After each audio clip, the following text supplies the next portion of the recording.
حالة الطقس النهاردة في مصر. أهلا بيك من جديد في الخبر في دقيقة بلس 2. لكن قبل ما نبدأ ما تنساش تحط لايك وتشترك في القناة ونبدأ على بركة الله.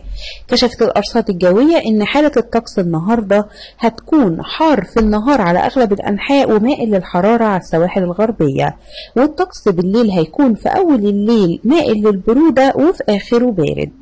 وحذرت الأرصاد الجوية بشدة من تكون الشبورة المائية صباحا على شمال البلاد حتى القاهرة الكبرى وشمال الصعيد ووسط سيناء، وقد تكون كثيفة على بعض الطرق، وتتوفر فرص سقوط أمطار خفيفة إلى متوسطة قد تكون رعدية أحيانا على مناطق من السواحل الغربية وشمال الوجه البحري، تمتد خفيفة إلى مناطق من السواحل الغربية وشمال الوجه البحري، تمتد خفيفة إلى مناطق من جنوب الوجه البحري والقاهرة الكبرى ومدن القناة.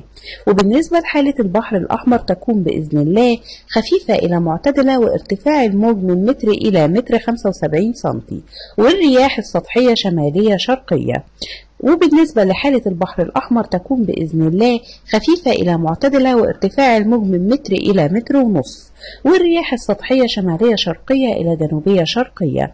أما عن درجات الحرارة فالقاهرة الصغرى 21 والعظمى 30، بنها الصغرى 20 والعظمى 29، طنطا الصغرى 20 والصغرى 28، بورسعيد الصغرى 24 والعظمى 28، شرم الشيخ الصغرى 24 والعظمى 33، العلمين الصغرى 19 والعظمى 26، مرسى علم الصغرى 23 والعظمى 33. خير الكلام ما قل ودل. إلى اللقاء في فيديو قادم إن شاء الله.